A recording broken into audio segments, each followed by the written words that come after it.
Good morning everyone, welcome back to my new mini blog. আজকে সকাল সকাল ready হয়ে যাচ্ছি ছোটো মামার বাড়িতে। ছোটো মামার বাড়িতে নিমন্ত্রণ আছে, আজকে রাত্রে ওখানে থাকবো। আর সাথে একটু মিষ্টি নিয়েছি। মামার বাড়ির ওখানে মায়ের একটা মন্দির আছে, ওখানে আমরা একটু পুজো দেবো।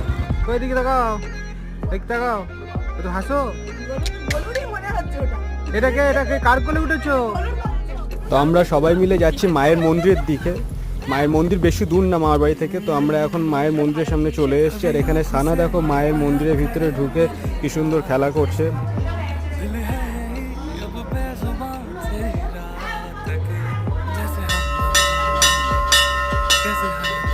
বোন এখানে সানার কয়েকটা ফটো ভিডিও করছে, সেটা তোমরা যদি দেখতে চাও তাহলে লিটিল তানভি পেজে গিয়ে তোমরা দেখতে পারো।